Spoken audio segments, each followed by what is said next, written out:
Shalom teman-teman yang terkasih. Kita bersyukur kalau pada pagi hari ini kita masih dipanggil oleh Tuhan untuk datang beribadah. Teman-teman, mari kita mempersiapkan hati dan juga pikiran kita untuk masuk ke dalam hadirat Tuhan yang kudus. Saya undang teman-teman untuk bangkit berdiri. Kita mengakui bahwa pertolongan kita dalam ibadah pada pagi hari ini adalah dalam nama Tuhan yang menjadikan langit dan bumi. Kasih karunia dan damai sejahtera dari Allah Bapa serta Tuhan kita, Yesus Kristus, menyertai kita sekalian. Amin. Teman-teman dipersilakan untuk duduk kembali. Mari kita persiapkan hati kita untuk memuji dan menyembah Tuhan. Sungguh besar kasih setia Tuhan di dalam kehidupan kita. Dan kita mau mensyukuri itu. Kita mau memuji akan Dia. Lebih dalam, aku mau menyembah-Mu Tuhan.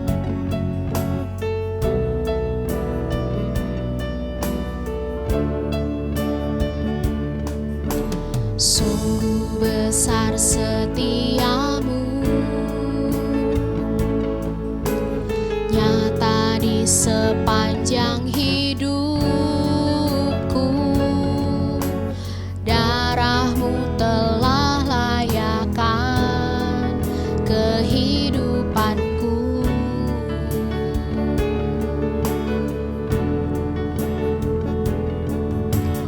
Tiada kata yang bisa lukiskan indahnya Kau Tuhan. Bagimu segala pujian dan kemuliaan.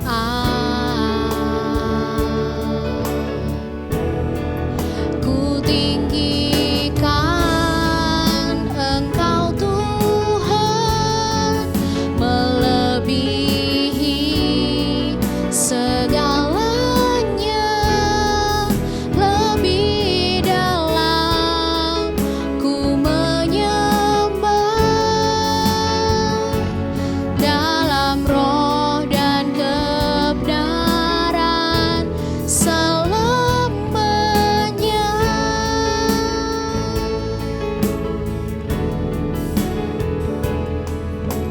Sungguh besar setiamu,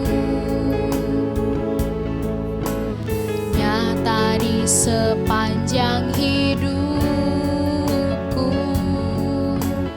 Darah-Mu telah layakkan kehidupanku.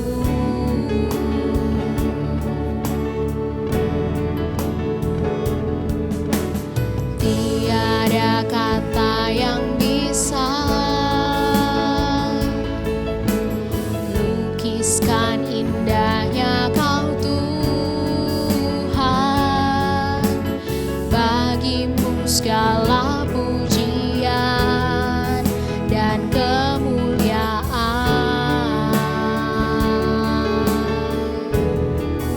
Ku tinggikan Engkau Tuhan, melebihi segalanya. Lebih dalam ku menyembah,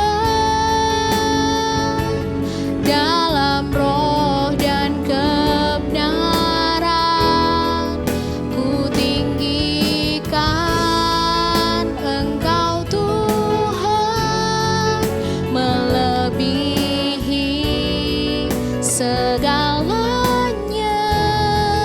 Lebih dalam ku menyembah,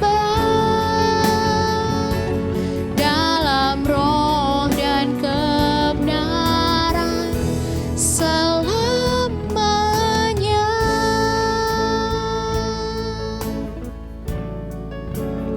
Sungguh besar kasih setia-Mu Tuhan di dalam kehidupan kami. Dan itu nyata kami rasakan di tiap-tiap harinya. Kami bersyukur untuk pemeliharaan Tuhan sampai dengan hari ini. Bahkan terima kasih kalau Engkau sudah mati di kayu salib untuk menebus kami manusia yang berdosa. Terima kasih Bapa untuk kasih-Mu yang begitu besar yang Tuhan sudah nyatakan di dalam kehidupan kami. Dan pada pagi hari ini kami rindu untuk memuji dan memuliakan nama Tuhan. Berkatilah setiap kami Bapa, dan kiranya pujian yang kami naikkan pada pagi hari ini boleh sungguh berkenan di hadapan Tuhan. Dan biarlah nama Tuhan saja yang dipuji dan ditinggikan melalui ibadah kami pada pagi hari ini. Terpujilah namamu Bapa, kami bersyukur dan berdoa. Amin. Teman-teman, saya undang untuk bangkit berdiri. Kita bersyukur untuk kebaikan Tuhan di dalam kehidupan kita. Dia sudah memanggil kita untuk menjadi pekerja-pekerjanya. Dan biarlah kita juga dengan terus setia menjadi berkat dimanapun kita berada, dimanapun Tuhan menempatkan kita. Dengan bertepuk tangan dan tentunya dengan bersemangat, kita pujikan lagu ini, Pekerja Kristus yang Mulia.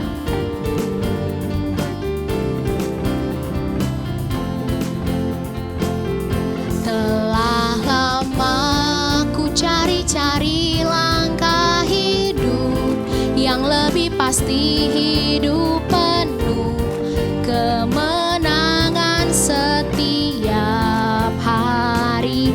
Suatu saat Yesus panggilku menjadi pekerja melayani, jadi saksi bagi Dia. Bukan sembarang pekerja, lalala, Yesusku luar biasa. Lalala, Dia Raja segala raja. Lalala, memanggilku menuai ladangnya, hanya anugerah semata. Lalala, aku dipakai olehnya. Lalala, sungguh amat istimewa menjadi pekerja Kristus yang mulia.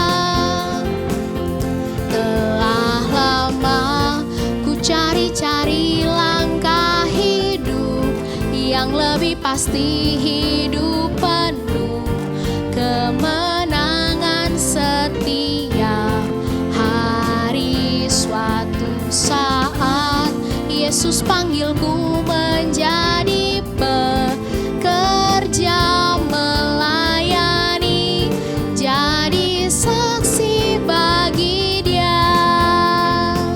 Bukan sembarang pekerja, lalala, Yesusku luar biasa. Lalala, Dia Raja segala raja. Lalala, memanggilku menuai ladangnya, hanya anugerah semata. Lalala, aku dipakai olehnya. Lalala, sungguh amat istimewa menjadi pekerja Kristus yang mulia. Sungguh amat istimewa menjadi pekerja Kristus yang mulia. Sungguh amat istimewa menjadi pekerja Kristus yang mulia. Mari kita bersorak-sorai untuk Tuhan. Teman-teman, kadang-kadang dalam kehidupan kita seringkali menjadi lemah, menjadi pekerja Kristus. Tetapi hari ini kita mau memujikan, kita tidak mau lelah. Kita mau terus berusaha untuk menjadi berkat dimanapun Tuhan menempatkan kita. Jangan lelah bekerja di ladangnya Tuhan. Dengan bersemangat dan juga bertepuk tangan, kita pujikan lagu ini. Jangan lelah bekerja di ladangnya Tuhan. Roh Kudus yang beri kekuatan, yang mengajar dan menopang. Tiada lelah bekerja bersamamu Tuhan, yang selalu mencukupkan akan segalanya. Ratakan tanah bergelombang, timbunlah tanah yang berlubang,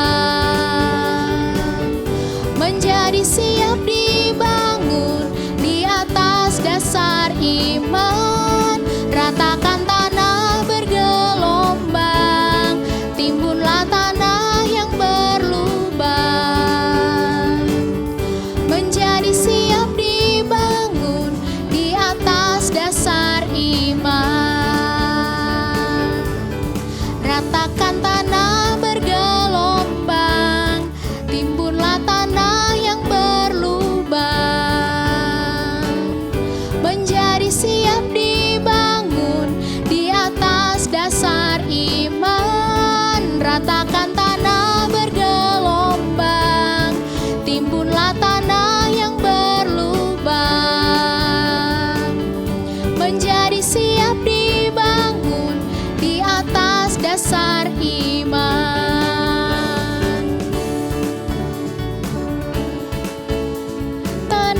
menjadi siap dibangun di atas dasar iman. Ratakan tanah bergelombang, timbunlah tanah yang berlubang,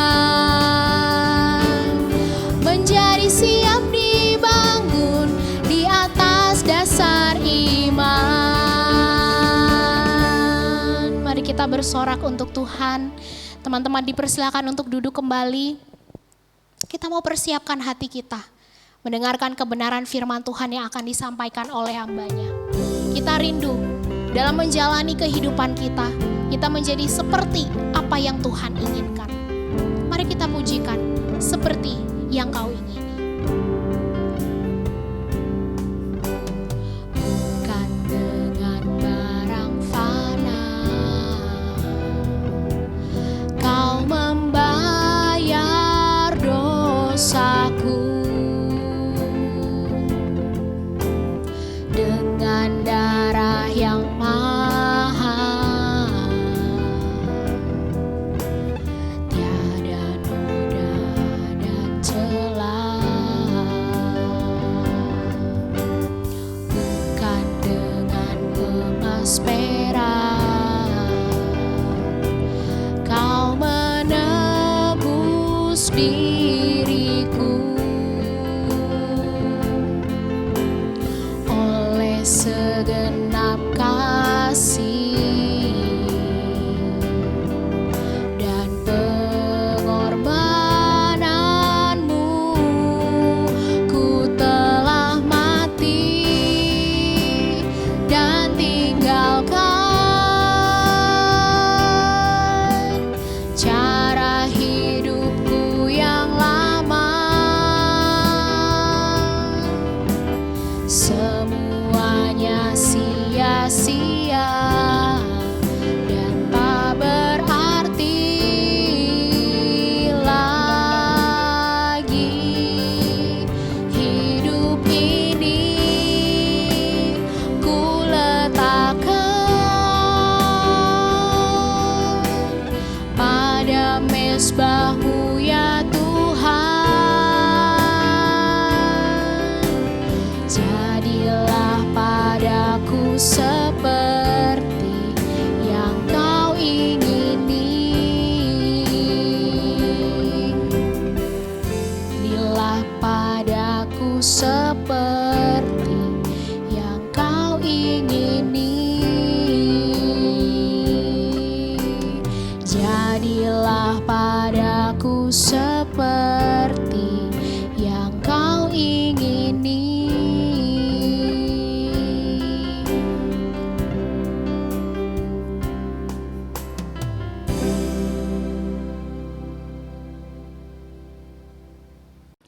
Salam sejahtera buat kita semua, adik-adik remaja dimanapun berada. Kita kembali akan belajar firman Tuhan. Kita akan belajar dari kitab Yakobus. Mari sebelumnya kita bersama-sama mohon pimpinan Tuhan, kita berdoa. Allah yang mengasihi kami sungguh bersyukur kami tetap bisa belajar firman Tuhan. Berikanlah kepada kami hikmat, kebijaksanaan, pengertian untuk bisa memahami apa isi hati Tuhan ketika kami belajar tema tentang faith in action. Tuhan, tolonglah kami. Dimanapun juga kami mengikuti kebaktian ini, kiranya Allah Roh Kudus Engkau menolong kami. Terima kasih Bapa di surga, kami serahkan setiap diri kami, hamba-Mu yang akan menyampaikan firman Tuhan, dan kami semua di dalam kemurahan Tuhan kami Yesus Kristus, kami berdoa. Amin. Adik-adik, pada saat ini kita akan sama-sama belajar tema Faith in Action. Sebagai dasar ayat, kita akan belajar dari kitab Yakobus pasal 2 ayat 14 sampai dengan ayat 26. Mari saya ajak kita semua untuk bersama-sama membuka Alkitab kita. Kita akan baca ayat demi ayat dari perikop ini. Saya akan bacakan untuk kita semua. Yakobus pasal 2 ayat 14 sampai dengan 26. Demikian firman Tuhan. Iman tanpa perbuatan pada hakikatnya adalah mati. Apakah gunanya, saudara-saudaraku, jika seorang mengatakan bahwa ia mempunyai iman padahal ia tidak mempunyai perbuatan? Dapatkah iman itu menyelamatkan dia? Jika seorang saudara atau saudari tidak mempunyai pakaian dan kekurangan makanan sehari-hari, dan seorang dari antara kamu berkata, "Selamat jalan, kenakanlah kain panas dan makanlah sampai kenyang," tetapi ia tidak memberikan kepadanya apa yang perlu bagi tubuhnya, apakah gunanya itu? Demikian juga halnya dengan iman. Jika iman itu tidak disertai perbuatan, maka iman itu pada hakikatnya adalah mati. Tetapi mungkin ada orang berkata, "Padamu ada iman dan padaku ada perbuatan." Aku akan menjawab dia, "Tunjukkanlah kepadaku imanmu itu tanpa perbuatan, dan aku akan menunjukkan kepadamu imanku dari perbuatan-perbuatanku." Engkau percaya bahwa hanya ada satu Allah saja? Itu baik. Tetapi setan-setan pun juga percaya akan hal itu, dan mereka gemetar. Hai manusia yang bebal, maukah engkau mengakui sekarang bahwa iman tanpa perbuatan adalah iman yang kosong? Bukankah Abraham, bapa kita, dibenarkan karena perbuatan-perbuatannya ketika ia mempersembahkan Ishak anaknya di atas mezbah? Kamu lihat bahwa iman bekerja sama dengan perbuatan-perbuatan, dan oleh perbuatan-perbuatan itu iman menjadi sempurna. Dengan jalan demikian genaplah nas yang mengatakan, "Lalu percayalah Abraham kepada Allah, maka Allah memperhitungkan hal itu kepadanya sebagai kebenaran." Karena itu Abraham disebut sahabat Allah. Jadi kamu lihat bahwa manusia dibenarkan karena perbuatan-perbuatannya, dan bukan hanya karena iman. Dan bukankah demikian juga Rahab pelacur itu dibenarkan karena perbuatan-perbuatannya ketika ia menyembunyikan orang-orang yang disuruh itu di dalam rumahnya, lalu mendorong mereka lolos melalui jalan yang lain? Sebab seperti tubuh tanpa roh adalah mati, demikian jugalah iman tanpa perbuatan-perbuatan adalah mati. Demikian firman Tuhan. Berbahagia kita yang bukan hanya mendengar firman Tuhan, tetapi melakukannya dalam kehidupan sehari-hari. Mari adik-adik semua, kita akan sama-sama belajar hari ini tema tentang faith in action. Kita akan sama-sama lihat di dalam slide yang bisa dilihat dalam layar ini. Kita akan belajar apa yang membuat, misalnya ya, Daniel itu berani masuk ke dalam lubang singa, dalam gua singa, walaupun resikonya adalah mati. Apa yang membuat Daniel itu bisa bertahan untuk tidak mengikuti makanan-makanan yang enak, makanan-makanan raja pada waktu itu? Itu kisahnya dalam Perjanjian Lama. Nah, ada sesuatu yang membedakan orang-orang yang melakukan, orang-orang yang bisa menjalankan firman Tuhan, orang-orang yang melakukan perbuatan-perbuatan yang luar biasa pada zamannya. Tokoh-tokoh Alkitab menunjukkan itu. Apa yang membedakan mereka? Nah, bagian ini yang kita baca tadi, kita akan lihat ada dua hal yang berulang kali dikatakan di situ, yaitu adalah dua kata, yaitu iman, kemudian kata kedua adalah perbuatan. Ada apa di situ? Apa yang membuat membedakan? Nah, contoh yang disebutkan dalam bagian ini adalah salah satunya adalah tentang Abraham. Kita akan fokus di sana pada pembahasan firman Tuhan. Nah, lebih dahulu kita akan lihat kata pertama yang diucapkan itu adalah tentang iman. Apa itu iman? Kalau kita pelajari iman itu, ya, Roma mengatakan iman itu datang dari pendengaran. Pendengaran akan apa? bukan sembarang mendengar, tetapi mendengarkan firman Tuhan. Oh, jadi kalau gitu iman itu sumbernya dari mana? Sumbernya adalah dari firman Tuhan. Mendengarkan firman Tuhan. Apa yang didengar sekarang? Dari firman Tuhan itu apa yang kita peroleh sehingga muncullah iman. Oh, ternyata di situ waktu kita mendengar firman Tuhan, di sana kita akan belajar tentang apa isi hati Tuhan. Kita akan belajar tentang siapakah Allah itu. Kita akan belajar tentang janji-janji Allah.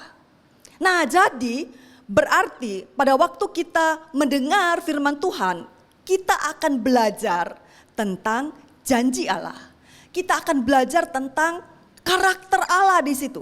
Bahwa yang berjanji itu adalah setia. Yang berjanji itu adalah bukan sembarang pribadi, tetapi yang berjanji itu adalah pencipta langit dan bumi. Yang berjanji itu adalah yang dapat dipercayai. Yang berjanji itu sudah menggenapi janji-janjinya dari perjanjian lama lalu digenapi di dalam perjanjian baru. Dalam sejarah perjalanan manusia, janji-janji itu sudah digenapi oleh sang pemberi janji, yaitu Allah yang kita pelajari dari firman-Nya. Oh, kalau begitu, maka waktu kita berbicara tentang iman, maka di situ kita akan belajar tentang pribadi Allah, karakter Allah, janji-janji Allah, dan apa yang terjadi pada diri kita, sang pendengar, itu akan mengubah cara pandang kita. Akan mengubah cara berpikir kita. Akan juga mengubah kemudian bagaimana persepsi kita tentang Allah sang pemberi janji itu. Maka itu sebabnya Daniel tadi saya sebutkan di awal khotbah ini melakukan hal-hal yang besar. Berani bertindak pada hal-hal yang besar. Karena apa? Karena dia tahu, dia kenal sang pemberi janji itu, ia adalah setia dan amin. Kemudian yang kelihat ya, yang berikut kita lihat, bukan hanya cara pandang, tetapi juga akan mengubah sikap mental kita. Yaitu apa? Kita percaya. Sikap mental kita itu akan berubah trust bahwa sang pemberi janji itu akan melakukannya. Nah, yang ketiga, waktu mengubah cara pandang, cara berpikir, mengubah juga sikap mental kita trust kepada sang pemberi janji, maka itu akan mengubah action kita, akan mengubah perilaku kita, akan mengubah kemudian sikap kita, akan mengubah tindakan kita. Nah, itulah adik-adik hubungan antara bagaimana kita lihat iman itu yang didapat dari mendengar firman, itu akan mengubah dalam tindakan kita. Kita lihat contoh. Tadi bagian perikop yang kita baca, Yakobus pasal 2, itu berbicara tentang Abraham. Memberikan contoh yang bukan sekedar beriman, tetapi juga dari iman itu mengubahkan sang beriman ini, yaitu Abraham. Kita akan lihat bagaimana perjalanan Abraham seperti apa. Apa yang terjadi dalam diri Abraham. Sampai dia bisa dijadikan contoh, ada iman in action. Ada faith in action. Ada mengubah tindakannya, iman mengubah tindakan. Nah, yang pertama adik-adik kita lihat contoh Abraham ini. Ia percaya pada janji Allah. Janji apa? Bahwa Allah akan membuat Abraham itu menjadi bangsa besar. Allah akan memberkati dia, membuat namanya masyhur dan menjadi berkat. Itu janji Allah kepada Abraham. Jadi Abraham ini bertindak berdasarkan janji itu. Walaupun kalau kita lihat ya, belum terlihat. Belum tahu seperti apa. Belum juga ada satu kejelasan mau kemana. Belum ada itu. Tetapi perintah Allah kepada Abraham adalah jelas, yaitu apa? Pergi ke negeri yang akan Allah tunjukkan. Maka di sini kalau kita lihat ada janji, ada perintah, sekarang tinggal bagaimana Abraham menyikapi terhadap perintah tersebut. Nah, di sini Alkitab mencatat bahwa sikap Abraham adalah taat. Ia berangkat ke negeri perjanjian yang akan ditunjukkan itu. Belum tahu, belum ada kejelasan mau kemana, tetapi Allah hanya mengatakan Allah akan menunjukkan dan dia taat. Jadi dari sini kita belajar. Yang namanya action, yang namanya tindakan itu adalah taat. Walaupun belum terlihat, walaupun belum tahu jelas, tetapi taat. Kita lihat apa yang terjadi berikutnya. Lalu setelah itu, ketika Abraham taat dan mulai perjalanan, lalu di situ ada pimpinan Allah, ada tuntunan Allah. Inilah yang menarik pada waktu kita taat kepada Sang Pemberi janji yang setia itu. Yaitu adalah apa? Bahwa ia akan menuntun kita. Percayalah, ia akan menuntun kita tahap demi tahap. Di mana waktu kita taat akan dibuka lagi hal yang lain. Waktu taat dibuka lagi hal yang lain. Taat dibuka lagi hal yang lain. Demikian juga Abraham. Sekarang pada waktu Allah berkata, Allah akan membuat namamu masyhur. Dan kemudian menjadi bangsa besar. Bagaimana itu bisa terjadi? Karena Sarah, istri Abraham, ini mandul. Ternyata perjalanan itu tidak membutuhkan atau tidak cukup hanya membutuhkan satu ketaatan. Tapi ketaatan demi ketaatan, demi ketaatan, demi ketaatan. Ada ketaatan yang satu, ketaatan yang lain, terus menerus taat. Apa akibatnya pada waktu tidak dilakukan ketaatan itu? Ada konsekuensinya. Nah, sekarang kita lihat. Abraham pada waktu kemudian dalam perjalanan Allah menggenapi janjinya, membuat namanya menjadi masyhur dan membuat keturunannya banyak. Persoalannya tidak ada keturunan. Bagaimana bisa keturunan banyak? Nah, di sini pada waktu kita ngomong tentang action, tindakan, tidak hanya taat, tetapi apa? Tunggu waktu Allah. Bersabar menanti waktu Allah. Apa akibatnya pada waktu tidak sabar, lalu kita betul sudah mengikuti janji Allah itu, tetapi tidak sabar, lalu kita mengikuti waktunya kita. Hati-hati. Karena pada waktu kita tidak taat atau pada waktu kita tidak sabar menanti waktu itu, kita bisa mengambil tindakan yang keliru. Nah, disitulah yang terjadi kepada Abraham dan Sarah. Kenapa?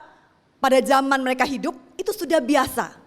Kalau misalnya mereka tidak punya anak, tuannya tidak punya anak, maka budak itu bisa diambil, lalu kemudian anak yang dihasilkan atau anak yang dilahirkan oleh budak dari suaminya itu bisa diangkat menjadi anak. Itu sudah biasa praktek seperti itu. Nah, pada waktu si Abraham dan Sarah ini tidak sabar dengan waktu yang Tuhan beri, lalu mereka mengikuti pola, sikap, cara hidup orang-orang pada zaman itu yang bukan itu yang Tuhan mau. Maka pada waktu kita mau belajar taat, bertindak, yang kedua adalah tentang sabar menanti waktu Tuhan. Abraham pernah keliru. Dia mengambil Hagar, budak yang diberikan oleh Raja Mesir kepada Sarah untuk mendapatkan anak dari Hagar itu. Dan dari situ lahirlah Ismail. Dan kemudian bukan itu yang Allah katakan. Allah berkata, dari Sarah keturunanmu itu akan dibuat banyak oleh Allah. Bagaimana dengan Ismail? Dalam perjanjian, kalau kita lihat dalam Kejadian, Allah berkata karena Allah sudah berjanji kepada Abraham, dari keturunannya akan dibuat banyak, maka kemudian dari keturunan Ismail pun Allah memunculkan kemudian ada 12 raja yang dihasilkan atau yang ada dari keturunan Ismail ini. Nah, kalau kita lihat di sini ada janji Allah, dari Sarah akan lahir anak Abraham. Sikap Abraham bagaimana? Tadi kita sudah lihat ya. Akhirnya sekalipun dia pernah keliru, tidak sabar, lalu mengambil keputusan yang berdasarkan budaya pada zaman itu, yang bukan itu yang Allah mau, dan menimbulkan konflik ya, sampai dengan kemudian terjadi ya konflik antara Abraham dan antara Ismail dan Ishak. Tapi kemudian berikutnya sikap Abraham adalah apa? Sekalipun mustahil, ia belajar untuk percaya kepada janji itu. Dan betul, kemudian Allah membuat Sarah akhirnya bisa melahirkan Ishak. Nah, lalu berikutnya dalam tindakan itu tidak berhenti sampai di situ. Kita akan belajar dari kisah Abraham yang disebutkan di dalam kitab Yakobus ini. Yang pertama, bagaimana iman itu bisa diwujudkan dalam tindakan. Yang pertama adalah taat. Kita akan lihat bagaimana Abraham menunjukkan ketaatannya. Yang pertama, ya, tadi taat, sikapnya bagaimana dalam ketaatan itu berdasarkan janji Allah. Jadi ketaatan Abraham itu berdasarkan janji Allah kepadanya bahwa Allah akan membuat Abraham menjadi bangsa yang besar, memberkatinya, membuat namanya masyhur, dan ia menjadi berkat. Lalu mengiringi janji Allah itu ada perintah, yaitu apa? Allah menyuruh Abraham untuk pergi ke negeri yang akan Allah tunjukkan. Bagaimana sikap Abraham terhadap janji dan perintah Allah tersebut? Ada dua pilihan. Abraham bisa percaya dan mengikuti perintah itu, atau Abraham bisa saja tidak percaya dan tidak mengikuti perintah itu. Tetapi di sini Abraham menunjukkan ia percaya, lalu ia taat. Nah, yang disebut dengan iman yang ditunjukkan melalui perbuatan itu yang pertama adalah taat. Dari satu ketaatan akan dibutuhkan ketaatan yang lain, dan ketaatan yang lain. Karena apa? Allah akan menunjukkan langkah berikutnya, selangkah lagi. Lalu setelah Allah memberikan perintah kepada Abraham untuk pergi dan Abraham taat, kemudian untuk mewujudkan janji Allah itu, maka Allah berkata bahwa Abraham itu akan punya anak dari Sarah. Persoalannya adalah bagaimana bisa mewujudkan ketaatan itu, atau bagaimana bisa mewujudkan hal itu padahal Sarah mandul.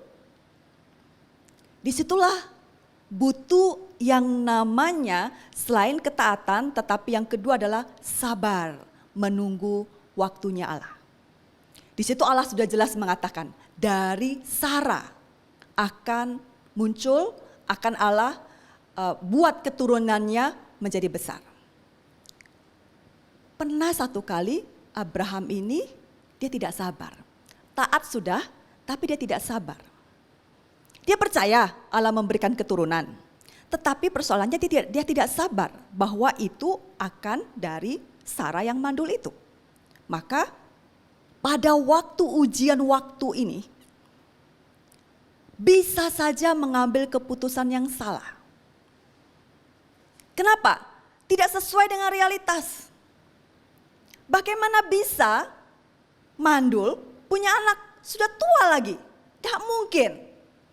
Nah, disinilah Allah menunjukkan bahwa ketika Allah berjanji, ia bukan saja akan menepati janjinya, tapi bahkan jika itu melampaui hal-hal yang tidak mungkin sekalipun, bagi Allah tidak ada yang mustahil. Luar biasa bukan? Maka Abraham dan Sarah ini pernah salah, tidak sabar. Lalu mereka mengikuti budaya pada zaman itu. Mengambil Hagar, budak yang diberikan oleh raja di Mesir kepada Sarah. Lalu dari situ mereka berpikir, mereka putuskan. Mereka percaya Allah akan menjadikan mereka bangsa yang besar, tetapi mereka tidak melihat tentang kuasa Allah bisa membuat Sarah itu punya anak, lalu mereka mengambil cara yang menurut mereka itu baik. Itu sebabnya hati-hati ya, ternyata waktu kita percaya janji Allah, maka perlu juga mengikuti cara Allah.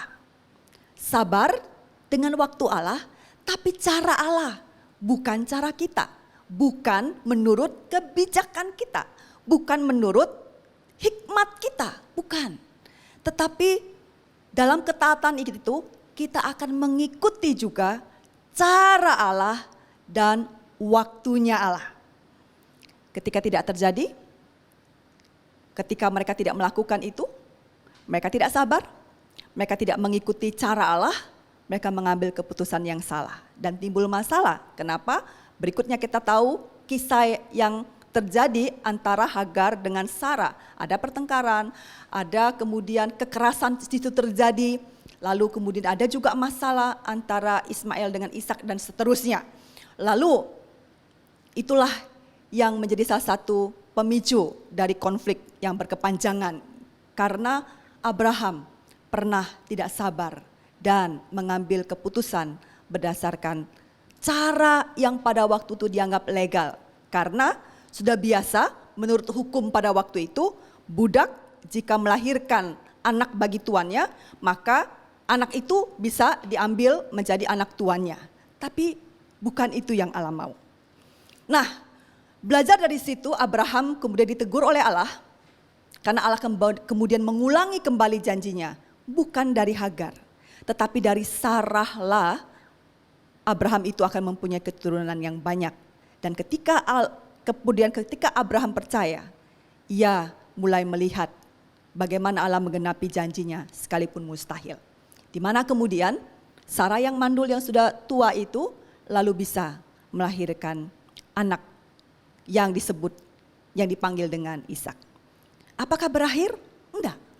Ternyata faith in action itu tidak berakhir hanya pada ketaatan, kemudian sabar dengan waktunya Allah, lalu berikutnya adalah menanti berdasarkan hikmat yang Allah berikan, cara Allah, bukan cara kita. Lalu ada lagi yang disebut dengan ujian.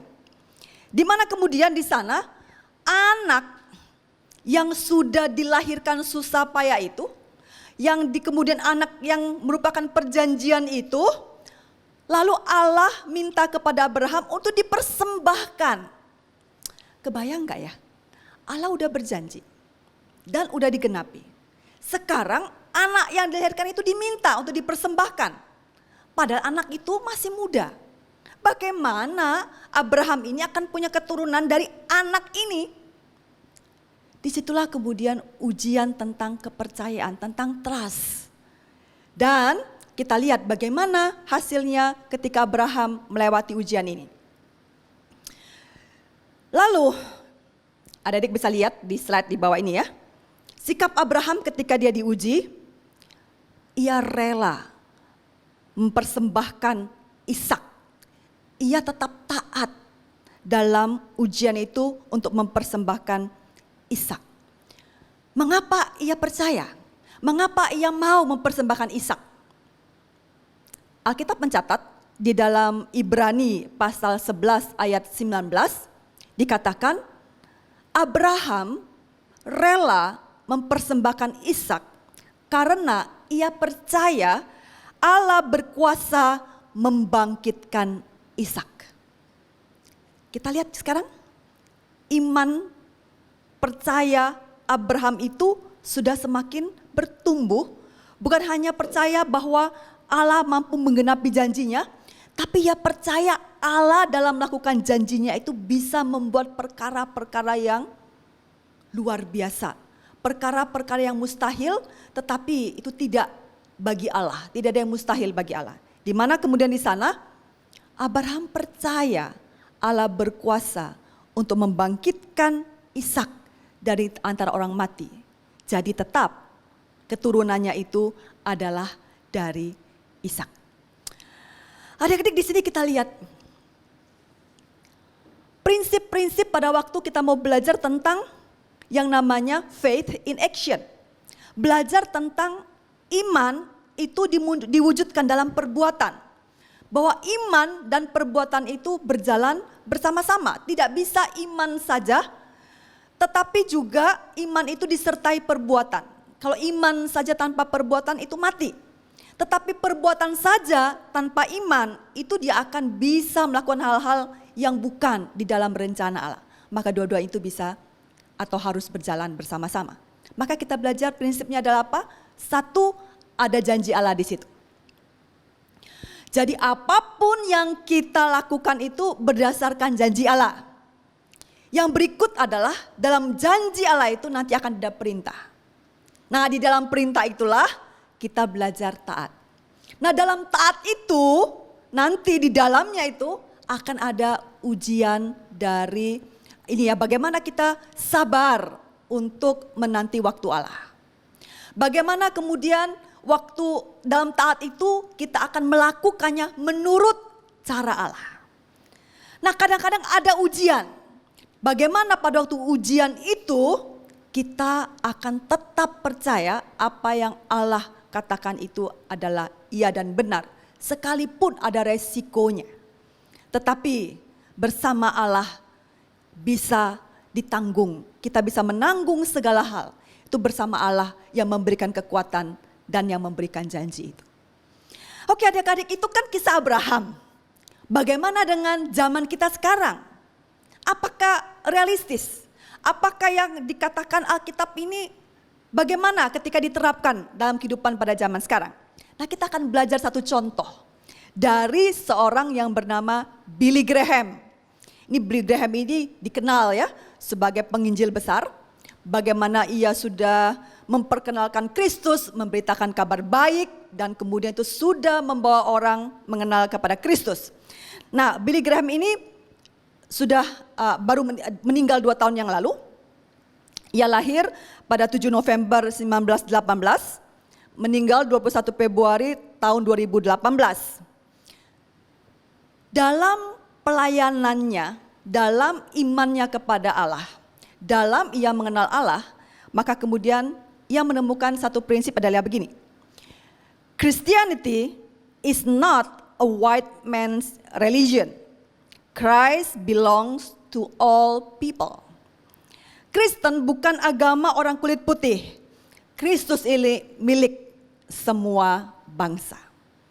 Dan ia menemukan, dia belajar, dia melihat Allah itu memberi janji tidak dibatasi kepada golongan kulit, warna kulit tertentu. Allah itu memberi janji kepada semua bangsa dan milik semua bangsa. Jadi berdasarkan firman Tuhan ini, itulah yang mendasari bagaimana kemudian Billy Graham ini menjalani pelayanannya. Maka terjadilah suatu kali di tahun 1953, pada waktu itu masih terjadi politik apartheid, pemisahan warna kulit putih dan kulit hitam. Maka dalam satu KKR, Kebaktian Kebangunan Rohani di Tennessee, Billy Graham melihat ada tali yang memisahkan tempat duduk kulit putih dan kulit hitam. Di slide kita bisa lihat ya, ada talinya, ada white, ada colored, ada area tempat duduk orang kulit putih, ada area tempat duduk orang kulit hitam, dipisahkan. Nah, ketika Billy Graham melihat itu, lalu dia bergumul pada malam harinya. Dia bergumul, dia bilang ini bukan yang Tuhan mau. Bukan ini cara Tuhan. Bukan ini dalam bagaimana Allah itu menerima semua warna kulit. Bukan ini. Lalu apa yang terjadi? Besoknya dia minta kepada panitia untuk melepaskan tali pemisah itu. Karena katanya di dalam Kristus itu tidak ada perbedaan warna kulit. Apakah semudah itu? Oh, Tidak. Orang-orang menolak. Kenapa? Pada waktu itu sudah biasa. Merupakan budaya yang diterima, lazim. Sudah secara umum orang itu melakukan bahwa ada pemisahan warna kulit hitam dan kulit putih. Abraham percaya janji Allah dan dia taat kepada Allah. Apa yang dia lakukan? Dia turun, dia melepaskan tali-tali pemisah itu. Dan kemudian dia mengatakan bahwa Kristus itu milik semua bangsa. Bukan hanya milik orang atau kelompok warna kulit putih saja. Adik-adik, apakah itu berjalan begitu saja? Oh tidak. Ada resiko? Ada. Apa yang terjadi? Besoknya surat kabar itu pada waktu itu, pada tahun itu memberitakan hal-hal yang buruk tentang Billy Graham. Kenapa? Mereka tidak setuju. Mereka lebih setuju ada pemisahan, mereka tidak setuju ada penggabungan itu. Mereka kemudian marah kepada Billy Graham. Resiko Billy Graham dihujat oleh massa yang tidak setuju dengan sikapnya itu. Apa yang terjadi? Dia tetap taat untuk menjalankan firman Tuhan. Dia tetap taat kepada janji Allah, bahwa janji Allah itu tidak dibatasi oleh warna kulit tertentu, tapi Allah berjanji kepada semua bangsa. Dia taat menjalani itu sekalipun ada resiko. Kemudian Billy Graham itu menjadi salah seorang yang dikenal sebagai kelompok yang menentang politik perbedaan warna kulit ini. Dia kemudian mendukung perjuangan dari Martin Luther King Jr. Bagaimana kemudian untuk membebaskan orang-orang kulit hitam itu dari penindasan. Bagaimana kemudian tidak lagi terjadi ada politik perbedaan warna kulit ini. Billy Graham salah satu yang memperjuangkan itu. Dan akhirnya kita bisa melihat sampai sekarang Afrika Selatan sudah tidak lagi menjalankan itu. Walaupun kemudian ya sekarang muncul kembali rasisme itu masih muncul kembali. Tetapi itu pernah diperjuangkan dan itu terus kita perjuangkan. Karena apa? Di dalam Kristus Allah tidak membedakan warna kulit. Itu janji Allah. Allah memberikan berkat kepada semua bangsa, itu janji Allah. Maka sekalipun barangkali ada budaya-budaya tertentu yang mendukung tentang rasisme, tetapi kalau bukan itu yang Tuhan mau, maka kita tidak akan melakukannya. Kita hanya ikuti jalan yang Tuhan pimpin dan Tuhan perintahkan kepada kita. Maka kesimpulannya, apa aplikasi dari firman Tuhan pada saat ini? Yaitu yang pertama kita akan lihat di sini adalah mari kita beriman itu berdasarkan firman Tuhan dan Ia memberikan janjinya. Sang pemberi janji ini punya karakter yang dapat dipercayai. Sang pemberi janji ini sudah menggenapi apa yang dijanjikannya. Maka kita bertindak berdasarkan janji. Bukan katanya, bukan budaya, bukan kebiasaan, tapi berdasarkan janji. Itu sebabnya penting sekali untuk belajar apa saja janji Allah. Bagaimana karakter sang pemberi janji ini? Dapat dari mana? Firman Tuhan. Dapat dari mana? Baca Alkitab. Di situ kita akan belajar janji Allah. Yang kedua, bagaimana aplikasi kita? Yaitu adalah bertindak sesuai dengan tuntunan Tuhan. Karena ketika Allah berjanji, Allah pasti akan memberikan tuntunannya. Step by step.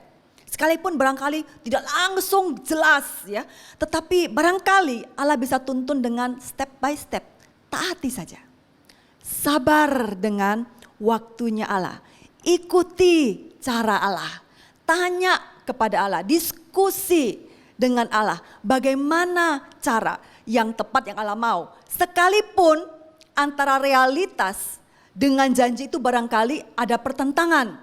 Tapi realitas itu bukan sesuatu yang real, yang kita bisa bergantung kepadanya. Tetapi bergantunglah kepada Allah. Karena apa? Allah bisa mengubah yang mustahil itu. Karena bagi Allah tidak ada yang mustahil. Jadi jalani saja. Sekalipun realitasnya tidak menunjukkan hal yang mendukung terhadap janji itu. Tetapi berjalanlah berdasarkan bagaimana tuntunan Allah kepada kita dan taat dalam waktunya Allah. Lalu kemudian satu hal lagi yang kita perlu perhatikan juga tentang faith in action ini adalah apa? Ada resiko. Abraham menunjukkan ada resiko dalam imannya kepada Allah. Billy Graham juga pada waktu dia menjalani iman itu dalam perbuatannya ada resiko. Tidak diterima, disalahpahami, bahkan dibenci oleh kelompok-kelompok yang tidak menjalankan firman yang tidak sesuai dengan apa yang dilakukan, ada resiko. Tetapi jangan takut. Jangan takut. Siaplah menanggung resiko itu bersama dengan Allah, karena apapun yang terjadi bersama Allah, kita akan kuat menjalaninya. Apapun resikonya, bersama dengan Tuhan, jika itu memang kehendak Tuhan, Allah akan menolong kita melewati masa-masa sulit, karena tidak ada yang mustahil bagi Dia. Demikian firman Tuhan, kiranya Tuhan menolong kita semua bahwa Allah Sang Pemberi janji itu setia. Waktu kita bukan saja percaya, tetapi bertindak berdasarkan janji itu, kita akan melihat sungguh Allah itu adalah Allah pencipta langit dan bumi. Allah yang memiliki hidup kita. Dan kita akan melihat perkara-perkara besar bersama dengan Allah. Amin firman Tuhan. Mari kita berdoa. Kami bersyukur, kami percaya kepada Allah yang dapat dipercayai. Kami bersyukur kepada Allah pencipta langit dan bumi yang memberikan janji-janjinya kepada kami.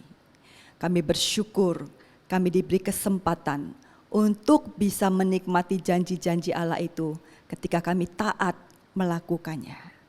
Allah Roh Kudus, tolong kami untuk tidak sekedar mendengar firman ini, tetapi kami diberikan hikmat bagaimana kami melaksanakan firman ini, menjalankan firman Tuhan, menjalankan janji Allah ini dalam kehidupan kami sehari-hari.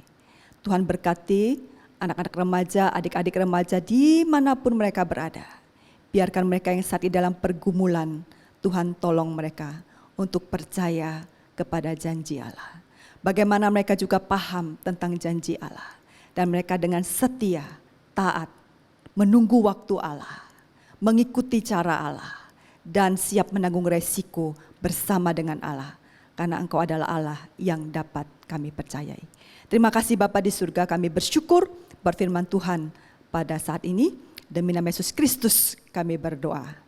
Amin. Untuk meresponi kebenaran firman Tuhan, serta mempersiapkan hati kita untuk masuk dalam doa syafaat, teman-teman mari kita pujikan sekali lagi, seperti yang Kau ingini. Dan biarlah ini jadi komitmen kita tiap-tiap hari. Bukan dengan barang fana Kau membayar dosaku, dengan darah yang mahal, tiada noda dan celah.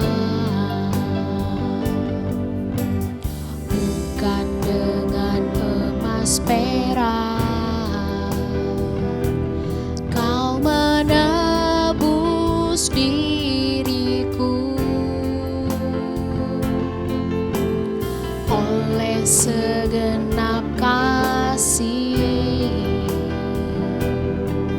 dan pengorbananmu, ku telah mati dan tinggalkan cara hidupku yang lama. Semuanya sia-sia dan tak berarti lagi. Hidup ini ku letakkan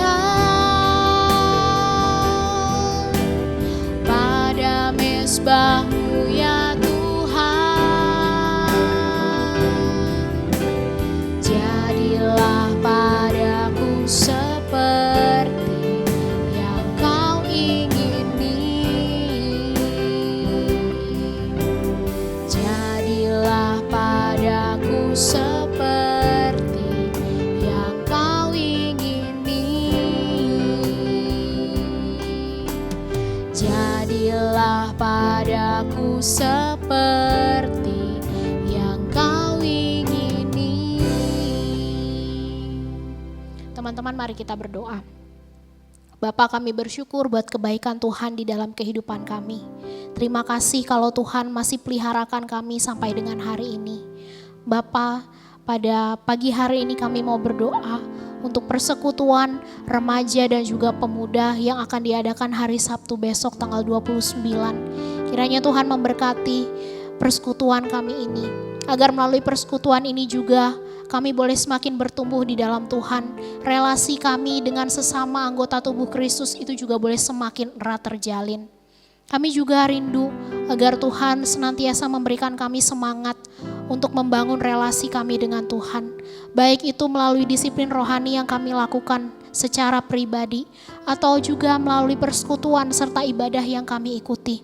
Tuhan tolong berikan kami semangat untuk selalu rindu mencari wajah Allah.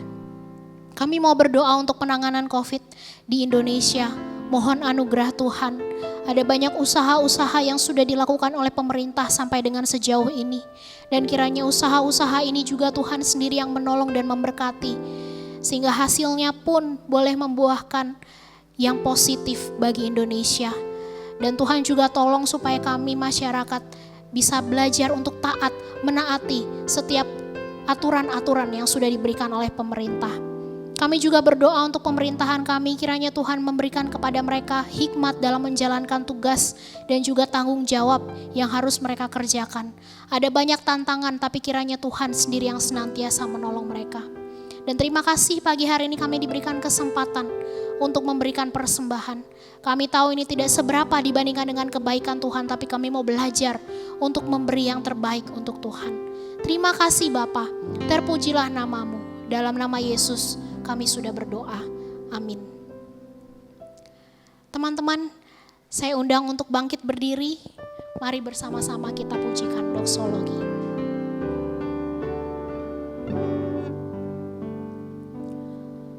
Puji Allah Bapa Putra, puji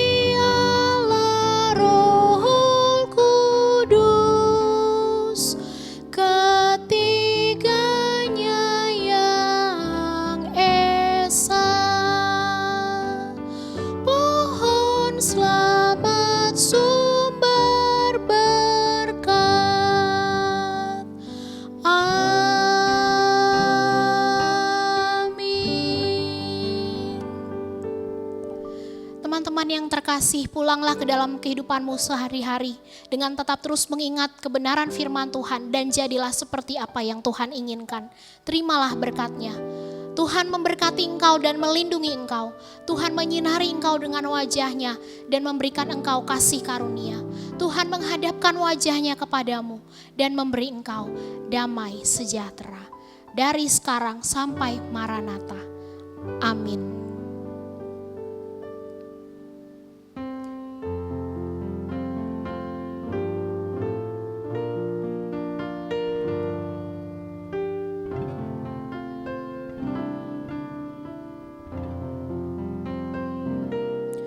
Bapa, terima kasih. Bapa, terima kasih. Bapa di dalam surga, puji terima kasih.